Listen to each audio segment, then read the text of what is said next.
શું ગર્ભ સંસ્કારનું જ્ઞાન એ માતાના જીવન પ્રત્યેનો દ્રષ્ટિકોણ બદલી શકે છે? ચોક્કસ જ.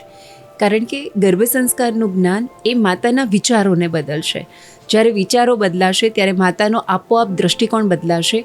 એ દ્રષ્ટિકોણ જે બદલાશે એ જ દ્રષ્ટિકોણથી એમનું આવનારું બાળક જે છે એ દુનિયાને જોવાનું છે.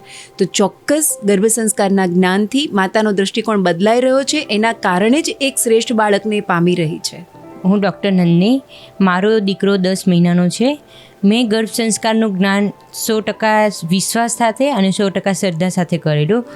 મારે જ્યારે ગર્ભ સંસ્કારની પ્રેગ્નન્સીની જર્ની ચાલતી હતી, મારા બંને ફેમિલીમાં કે કેન્સર જેવી બીમારી બંને પરિવારમાં મારા પ્રોબ્લેમ હતો.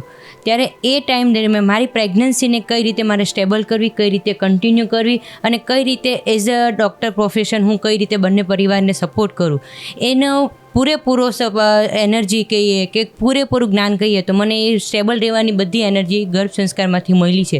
એ કેવું તો હું ખોટી નથી. હું કહું કે પ્રેગ્નન્સી નહીં હોતે અને હું જો કદાચ મારા બે ફેમિલીને મારે ઉપર લાવવાનો હતો તો એ મારાથી પોસિબલ નહીં હતું. પણ આમાંથી જે મને સપોર્ટ મળ્યો છે અને જે હું જીવી ચૂકી છું, આનાથી મને એનર્જી મળી છે કે એનાથી મેં મારી પ્રેગ્નન્સી તો 100% એન્જોય કરી છે અને એ 100% મેં મારા બાળકને આપ્યું છે. અને એની સાથે સાથે હું બંને ફેમિલીને અત્યારે એકદમ જ ક્લિયર કરીને બંને ફેમિલીનો પ્રોબ્લેમ બી સોલ્વ કરી શકું છું. એના માટે હું 100% ગ્રેટફુલ થાઉં તો એ આના માટે છે કે ગર્ભ સંસ્કારે જ મને આ બધું કરાયું છે. બાકી હું આ સિચ્યુએશનમાં હતી અને આ રીતે ઉપર આવું એ મને કોઈ શ્રદ્ધા કે વિશ્વાસ નથી.